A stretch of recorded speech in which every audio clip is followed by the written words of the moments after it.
So, who do you think Christ was? Jesus.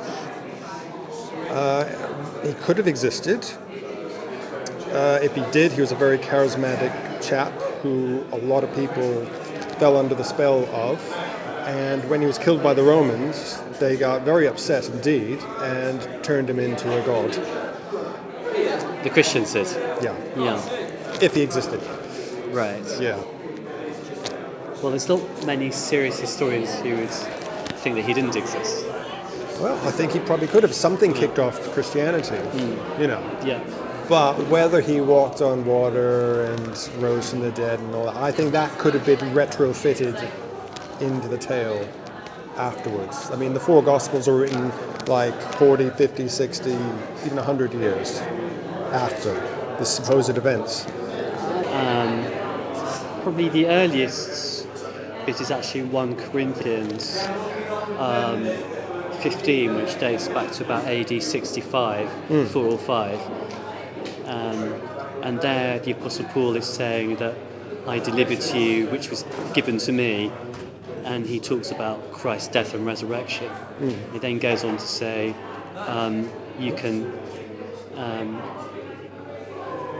he mentions that 300 people saw Christ at the same time.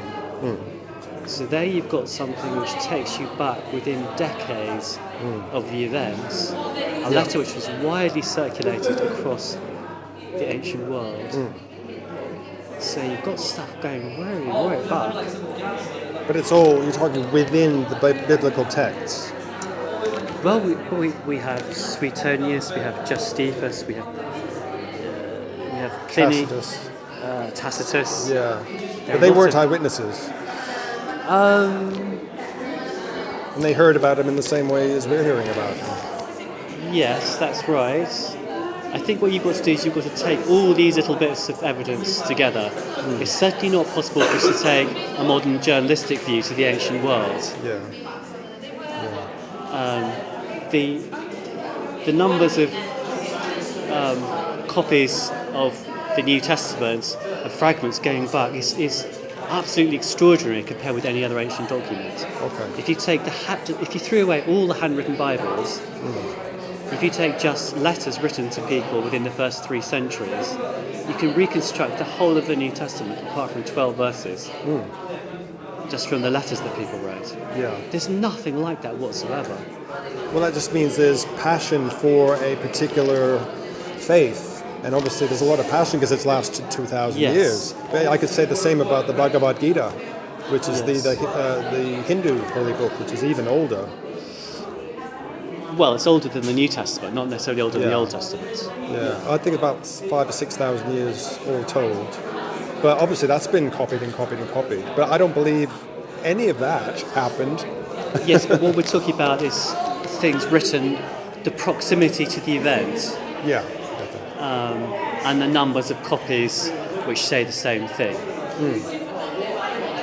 The Bible the New Testament is on a whole different level to that, by the order of 1,000 or 10,000. Yeah. If you go and actually look at the data. But you will agree that copies of something, saying something happened, something supernatural and strange, doesn't mean that that must have happened. No, absolutely. But if you've got a lot of copies which are all saying the same thing, and you've got very early versions of that, the point is about how early a thing is, basically. Yeah. And secondly, how reliable the witnesses were. And relating to that, how consistent the witnesses were with each other. Yeah. Do you think they were consistent? I think they're highly consistent, yes. In extraordinarily. The Gospels don't seem to be consistent at all. In what particular points? Well, you realise Mark was written first, of course. Yeah. And there's no mention of the virgin birth. Right. So if he's the first person to write this down, did he not know about it, or did he think it wasn't important? Well, Mark doesn't contain a lot of stuff. The Gospel of Mark seems to have been truncated at the end. The manuscript seems to have been truncated. And it's kind of a more bullet point gospel. Yeah. So if you wrote about today's events, and I went and write about today's events, we might write very different things about it. Well, I wouldn't miss out something like a virgin birth. That would completely justify his divinity, wouldn't it? And unless everybody knew about it, it wasn't up for question. A lot of Mark's gospel is much later on in the life of Jesus. I don't think you can argue that as it not being a reliable document just because something isn't there. Well, this is the Son of God. This is pretty important, you see. I would think that would have to be in it, especially it being the first one. I can understand it being John perhaps leaving it out because we've had it 3 times, Except they were writing independently. John may not have been aware of Mark's gospel. In fact, it's quite likely he wasn't because it's so different. Yeah. It's quite likely that Luke and John, Mark and Luke had something related, this Q document, which is related to Mark, of which Mark is a close relative or an early derivative. Yeah. So well, Q is hypothetical, isn't it? It is, yes. Yeah. It's in the ancestry manuscripts. But victory in sexual areas, how for example, when there's a beautiful woman, what I teach my students is it's not that you look away. You may have to look away, but learn how to look at a beautiful woman without lusting after her. Saying, look, that's a beautiful woman. Wow, lovely.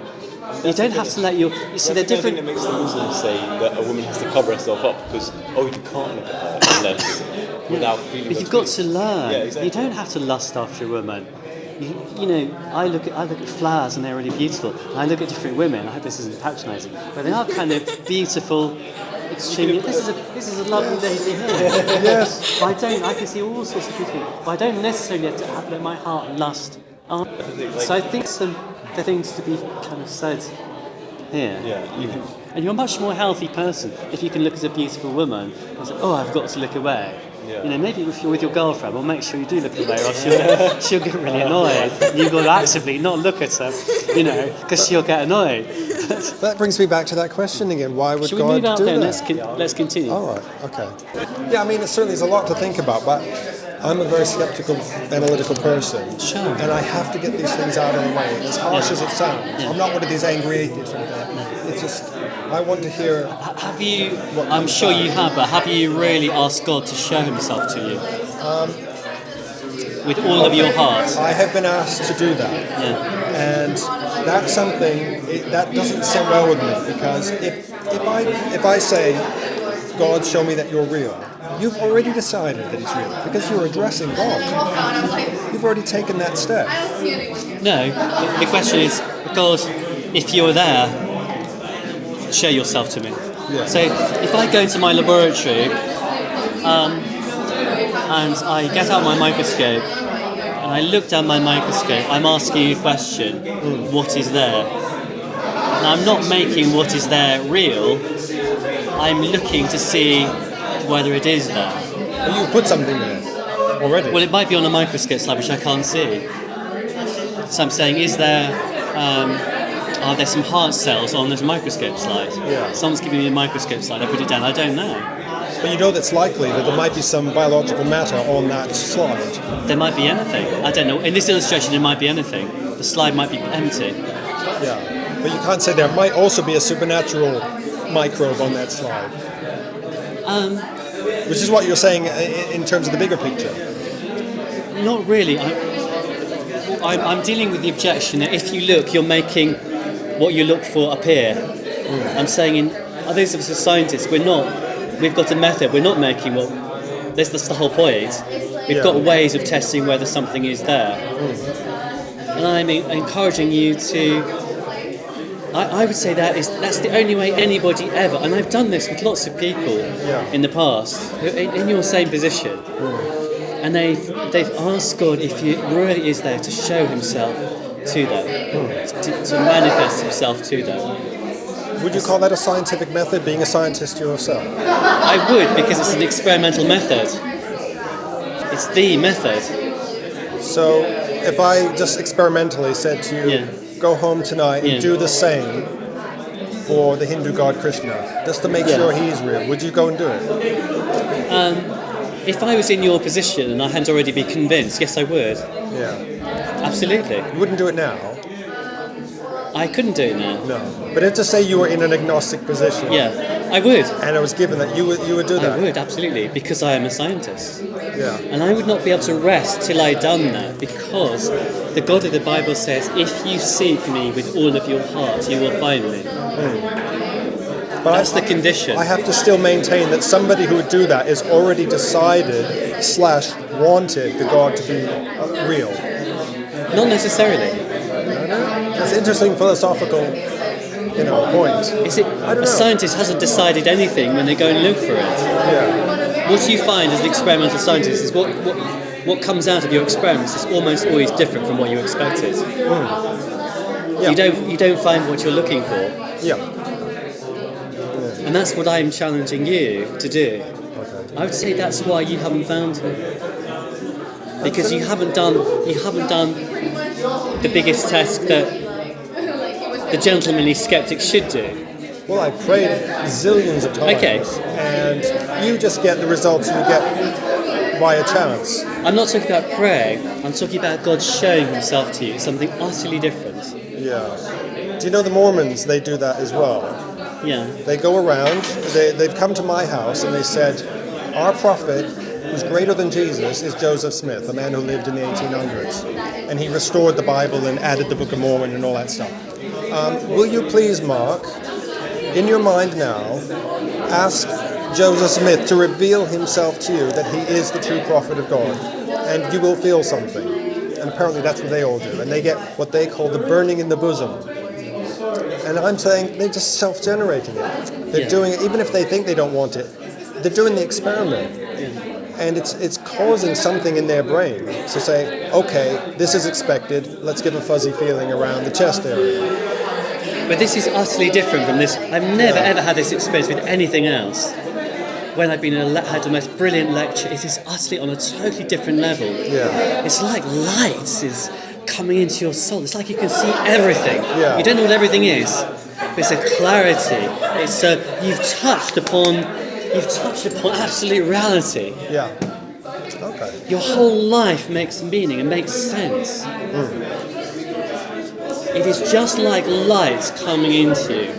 Pure, unadulterated light. And all these different questions that we're asking, even though you don't have all the answers to them, the fact that there are reasonable answers is enough, because you have something else. You have touched upon reality. To put it philosophically, it's self-authenticating knowledge. Are you familiar with that phrase? It's sort of like saying the Bible is true because it says it's true, that sort of thing. No, it's not at all. It's, with respect, it's when the information comes within you. It's sort of. It's just that that something is happening in that process, which is validating itself. It's quite difficult to think of an illustration, but it's not just a warm, fuzzy feeling, is all I could say. Thank you so much for talking about it. It's really interesting.